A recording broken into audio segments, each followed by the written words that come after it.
ఏసే మార్గం నిన్ను విడువడు ఎడబాయడు. ఈ రోజు దేవుని వాగ్దానం. అందరికీ షాలోం. ప్రతి ఒక్కరికి వెరీ గుడ్ మార్నింగ్ అండి. ఎంతమంది అయితే ఉదయకాల ప్రతిరోజు వాగ్దానం వింటారో దేవుడు మిమ్మల్ని మీ కుటుంబాలను దీవించి ఆశీర్వించిన దాకా మరి మీరు అందరూ బాగున్నారని, హ్యాపీగా ఉండాలని మనసారా కోరుకుంటా ఉన్నాను.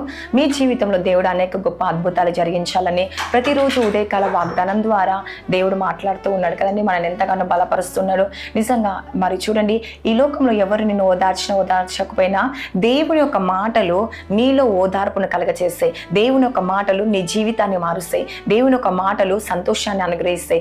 దేవుని యొక్క మాటలు నీ జీవితంలో అద్భుతాన్ని జరిగిస్తుంది కదండి. హల్లెలూయా.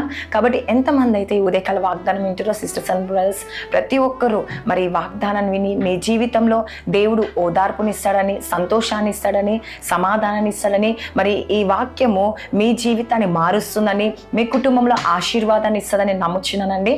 మరి వాగ్దానం కొరకు వాగ్దానం ఏంటంటే యోహాను 14:18 హల్లెలూయా చెట్లాడబోతుందండి. చూడండి, మనం చూసుకుందాం. మిమ్మును అనాథగా విడువను, మీ యొద్దకు వత్తును. హల్లెలూయా. నిజంగా అండి, ఈరోజు నీ ఒంటరితనంలో నువ్వు అనుకుంటున్నావేమో నేను ఒక అనాథని.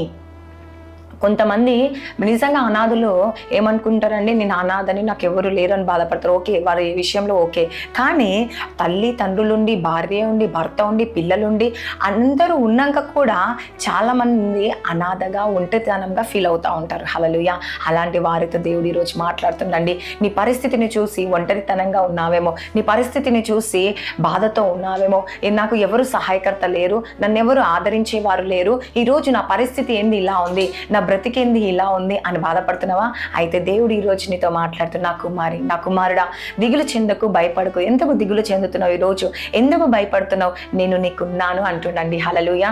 మరెంతమంది అయితే ఈ ఉదయకాల వాగ్దానం వింటున్నారో సిస్టర్స్ అండ్ బ్రదర్స్, చిన్నవారి మొదలుకొని పెద్దవారి వరకు ఎంతమంది వాగ్దానం వింటున్నారో ఈరోజు నువ్వు ఒంటరితనాన్ని తీసివేసుకో. హల్లెలూయా. నువ్వు ఒంటరి దానివి, ఒంటరి వాడని అని అనుకోదని దేవుడు సెలవిస్తుండు. ఎందుకంటే దేవుడు ఇక్కడ ఏమంటున్నావు, మిమ్మును నేను అనాథగా విడిచిపెట్టను. హల్లెలూయా. నిజంగా ఎంత గొప్ప ధన్యత కదండి.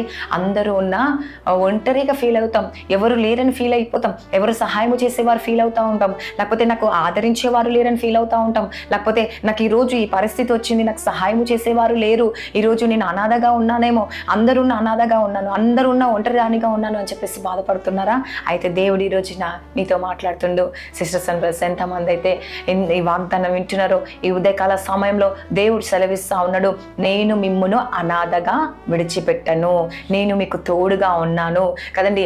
అందుకే దేవుడు సెలవిస్తూ ఉంటాడండి, 10,000 మంది కూలిపోయినా కదండి, 1000 మంది కూలిపోయినా ఎక్కడ ఏ ఆపద సంభవించకుండా నిన్ను కాపాడుతాడంట దేవుడు. హల్లెలూయా. చూడండి, మనము ఒంటరిగా ఫీల్ అవుతున్నామో, ఒంటరి వాడు 1000 మందితో సమానమని దేవుడు సెలవిస్తా ఉన్నాడు. ఈరోజు నువ్వు ఒంటరిగా పోరాడుతున్నావేమో, నీ బిజినెస్లో కావచ్చు, నీ జాబ్లో కావచ్చు, నీ కుటుంబ పరిస్థితులు కావచ్చు, లేక ఫైనాన్స్ విషయంలో కావచ్చు, అది ఏ విషయంలోనే కావచ్చు అండి. ఈరోజు నువ్వు ఒంటరిగా పోరాడుతున్నావా?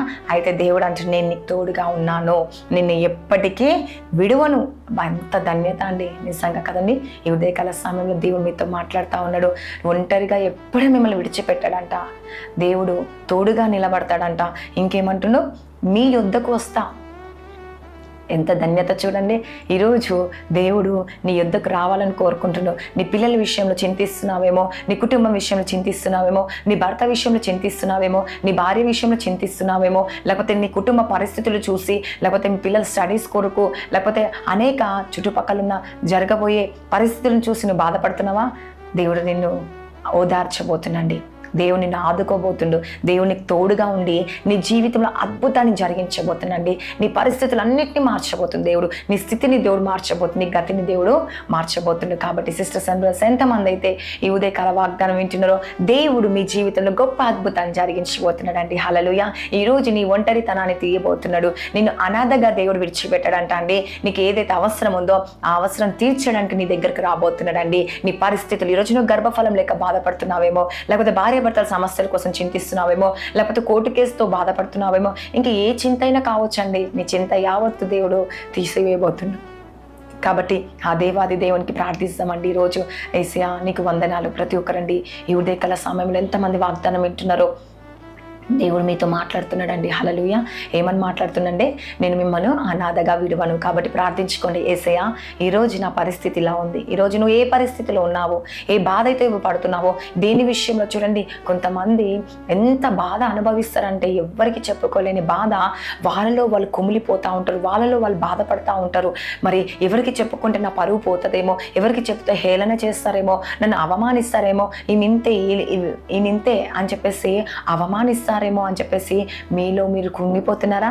అయితే దేవుడు ఈరోజు మీతో మాట్లాడుతున్న, నా కుమారి, నా కుమారుడా, ఈరోజు నిన్ను అనాథగా నేను విడిచిపెట్టను, నేను మీ వద్దకు వస్తున్నాను, నువ్వు నన్ను ఒక్కసారి పిలువని దేవుడు సెలవిస్తున్నాండి. ఒక్కసారి యేసయ్యా దేవా నాకు ఈ బాధ ఉందని చెప్పండి. మీ బాధ ఎలా మాయమైపోతుంది అంటే మీరు ఊహించిన, అందుకే దేవుడు అంటాడు, దేవుడు చేసే కార్యాలు ఎలా ఉంటాయంట తెలుసా అండి?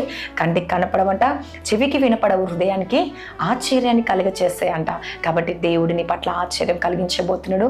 మరి ఎంతమంది అయితే ఉదయకాల వాగ్దానం వింటారో, దేవుడు మిమ్మల్ని అనాథగా విడిచిపెట్టే దేవుడు కాదు అంట. హల్లెలూయా. కాబట్టి ప్రార్థించుకుందాం, నాతో కలిసి ఏకీభవించండి. ఈరోజు దేవుడు వాగ్దానం ద్వారా మీరు మాట్లాడుతున్నాడు కాబట్టి ప్రతి ఒక్కరు అవునేసయ్యా, ఈరోజు నేను ఇంతవరకు ఒంటరిదాన్ని అనాథగా అనుకున్నాను, కానీ నువ్వు నాకు తోడుగా ఉన్నావు యేసుప్రభా, మరి నీకు వందనాలు.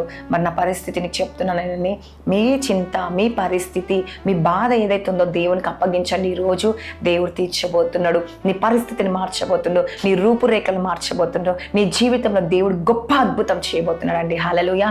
కాబట్టి నువ్వు నమ్ముతున్నావా, విశ్వసిస్తున్నావా? అయితే దేవుని పట్ల కార్యము జరిగించబోతున్నాడు. ప్రార్థించుకుందామా? స్తోత్రం పరిశుద్ధాత్ముడ యేసుప్రభా, నాయనా నీకు వందనాలు, నీకు స్తోత్రం యేసుప్రభా. నాయనా నిజంగా ఈరోజు మాతో మాట్లాడిన వాగ్దానాన్ని బట్టి నీకు వందనాలు. నిజంగా యేసుప్రభా, ఇంతవరకు ఇప్పుడు వరకు యేసుప్రభా మేము అనాథులము, ఒంటరి వారము అని అనుకుంటా ఉన్నాం యేసయ్య.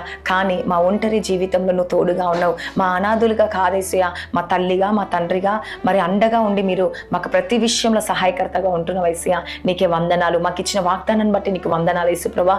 ఎంతమంది అయితే ఈ ఉదయకాల వాగ్దానం వింటున్నారు యేసయ్య, వారి జీవితంలో, వారి కుటుంబంలో గొప్ప అద్భుతం జరిగించండి, గొప్ప ఆశ్చర్యం జరిగించండి యేసుప్రభా. ప్రతి సమస్య నుంచి విడిపించే దేవుడు అని మేము నమ్ముతున్నాం యేసయ్య, విశ్వసిస్తున్నాం యేసుప్రభా. మా యుద్ధకు వస్తున్న దేవానికే వందనాలు యేసుప్రభా. ప్రతి కుటుంబాన్ని జ్ఞాపకం చేసుకోండి. ఈ ఉదయకాలం ఎంతమంది వాగ్దానం వింటారో, ఎంతమంది అయితే షేర్ చేస్తూ నైనా వాళ్ళు కూడా వింటున్నారు యేసయ్య, వాళ్ళ బంధువులు, వాళ్ళ స్నేహితులు, వాళ్ళ ఇరుగు పొరుగు వాళ్ళు వింటున్నారేమో యేసయ్య. వారందరినీ జ్ఞాపకం చేసుకోండి. వారి హృదయంలో ఏ బాధ, వేదన అవుతుందో ఆ సమస్యలు అన్నిటి నుంచి విడిపించండి యేసుప్రభా. మీరే కార్యాలు జరిగించండి యేసుప్రభా. నన్ను ఈరోజు ఎంతమంది బర్త్డేస్, మ్యారేజ్ డే జరుపుకుంటున్నారో వారి జీవితంలో, వారి కుటుంబంలో గొప్ప అద్భుతం జరిగించండి యేసుప్రభా. ఆశ్చర్యం జరిగించండి. ప్రతి చీకటి శక్తులు, అంధకార శక్తుల నుంచి విడిపించండి యేసుప్రభా. మీరే కార్యాలు జరిగించండి యేసయ్య. ప్రతి కుటుంబాన్ని దీవించండి, ఆశ్రయించండి. ఐసీలో ఉన్న స్వస్థత, విడుదల కలగచ్చేయండి. అనేక రోగాలతో బాధపడుతున్న వారిని విడుదల కలగచ్చేయండి యేసుప్రభా.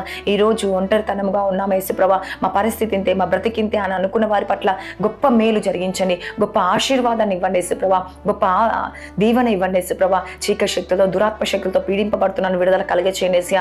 వారి కుటుంబంలో శాంతి, సమాధానం, నెమ్మది కలిగచేయండి. స్కూల్, కాలేజ్, జాబ్స్, రాకపోకల ప్రయాణం తోడుగా ఎగ్జామ్స్ రాసిన వారు ప్రిపేర్ అవుతున్న వారు అందరినీ మీకు జ్ఞాపకం చేసుకోండి యేసుప్రభా. ప్రతి కుటుంబాన్ని దర్శించి, దీవించి, ఆశ్రయించి, పోషించి, సంరక్షించండి యేసయ్య. వారికి ఉన్న అవసరాలన్నీ తీర్చండి. భార్యాభర్తల సమస్యలు, కోర్టు కేసు, గర్భఫలం విషయంలో, జాబ్ విషయంలో, ప్రమోషన్ కొరకు నైనా దేవ ప్రతి విషయంలో మీరు కార్యం జరిగించండి యేసయ్య. అద్భుతాన్ని, ఆశ్చర్యం, మేలు జరిగించి నేను బిజినెస్లో మంచి లాభాలు దయచేయండి. ప్రమోషన్ కొరకు వెయిట్ చేసిన మంచి ప్రమోషన్స్ దయచేయండి యేసయ్య. గవర్నమెంట్ జాబ్స్ కొరకు వెయిట్ చేసిన జాబ్స్ దయచేయండి యేసుప్రభా. నైనా దేవ ప్రతి ఒక్కరు డ్రైవింగ్లో తోడుకు ఉండండి యేసుప్రభా. నువ్వే కార్యం జరిగించి, అద్భుతాన్ని, ఆశ్చర్యం, మేలు జరిగించమని నజరేయుడైన యేసుక్రీస్తు నామములో అడుగుచున్నాను తండ్రి. ఆమేన్. God bless you. Praise the Lord అందరికీ.